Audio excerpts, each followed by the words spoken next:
300 kilometers per hour. 20 cars fighting for the same piece of tarmac. In this world of controlled chaos, the driver has only one connection to the beast they're trying to tame.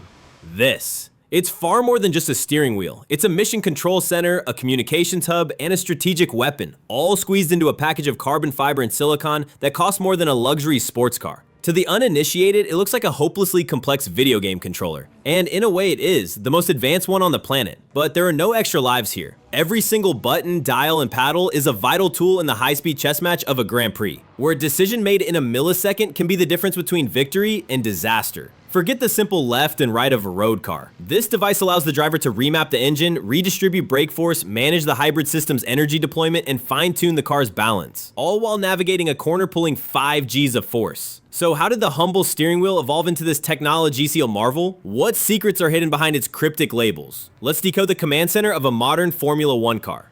The first thing that shatters the illusion of a normal car is the wheel itself. It isn't round. This is a tool of precision, not a device for leisurely turns. A driver's hands are locked at the 9 and 3 o'clock positions, their movements economical and exact. The maximum rotation is barely half a turn in either direction, just enough to navigate the tightest hairpin at Monaco. The frantic hand-over-hand spinning you do while parking is completely absent here. A full circle would be dead weight, a pointless luxury in a sport obsessed with shedding every possible gram. But the shape is also born from brutal necessity.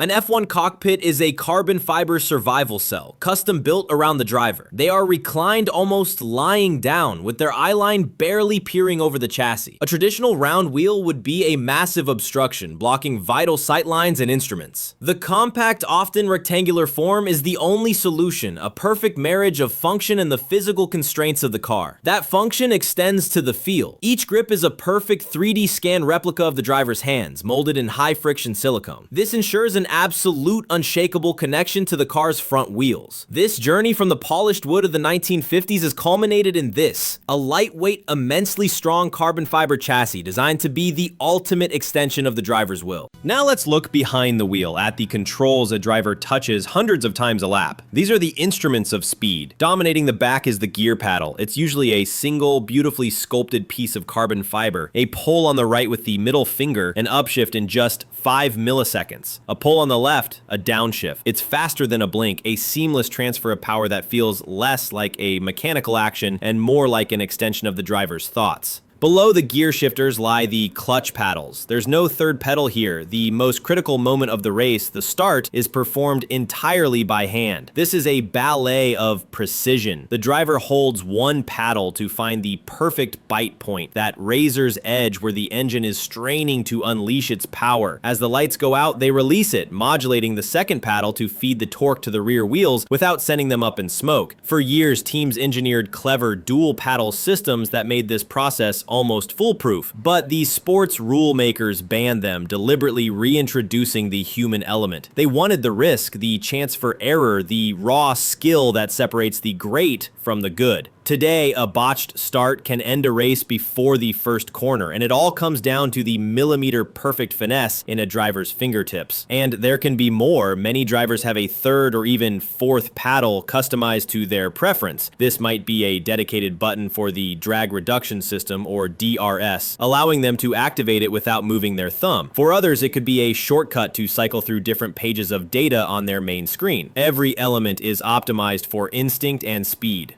The face of the wheel is the car's digital nervous system. At its center is a high-resolution LCD screen, a standardized unit supplied to all teams to ensure a level playing field. This is the driver's window into the soul of the machine. It displays their current gear, their speed, and most importantly, the delta time. This is their ghost lap, a relentless real-time comparison to their best performance. Green means they're gaining time, red means they're falling behind. It's a constant, brutal measure of performance. The screen also shows the lifeline of modern Formula 1, the battery gauge for the energy recovery system. This isn't just a fuel gauge, it's a strategic weapon showing how much electrical power is available to deploy for attack or defense. Managing this resource is key to winning races. Above the screen, a vibrant cascade of light. These are the rev lights. As the engine screams towards its limit, they flash in a rapid crescendo, guiding the driver to the perfect upshift point. A symphony of light and sound timed to the thousandth of a second. These lights also serve as confirmation, flashing to indicate when when DRS is active or a special engine mode is engaged. And finally, flanking the screen are the flag repeaters. In a storm of noise, vibration, and focus, it can be easy to miss a marshal's flag. These bright vertical LEDs cut through the sensory overload, flashing yellow for danger ahead, or blue to warn of an approaching leader. It's a critical safety system, an unmissable signal that demands instant reaction. And now, the main event. This is the arsenal of controls where a driver doesn't just drive the car, they sculpt its behavior, lap by lap, corner by corner. This is where races are won and lost. First, the weapons of attack. The DRS button, the key to blistering straight line speed, opens a flap in the rear wing to slash drag. And then there's the overtake button. This is the kill switch, unleashing a tidal wave of power from both the internal combustion engine and the hybrid system. It's a short, violent burst used to attack a rival or defend a position, but it drains the battery and must be used with tactical precision. Next, the tools for balance. The brake balance dial is one of the most frequently adjusted controls. As a car burns through fuel, it gets lighter and its balance shifts. A driver will constantly turn this dial, shifting the brake force between the front and rear axles to prevent locking a wheel and to perfect their entry into a corner. A few clicks forward for a heavy braking zone, a few clicks back for a trailing throttle turn. Even more complex is the differential dial. This controls how much the rear wheels are allowed to rotate relative to each other. A more open differential helps the car turn in, but can cause wheel spin on exit. A more locked differential provides maximum traction in a straight line, but can make the car push wide in corners. Drivers have settings for corner entry, mid-corner, and exit, constantly fine-tuning the car's desire to turn or slide. Finally, the master strategy controls. These rotary dials, often labeled with cryptic codes, are the direct link to the pit wall strategy.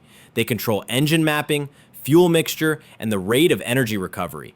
A driver will be told to switch to Strat 2 to save fuel behind a safety car, or Strat 7 for an all-out qualifying lap.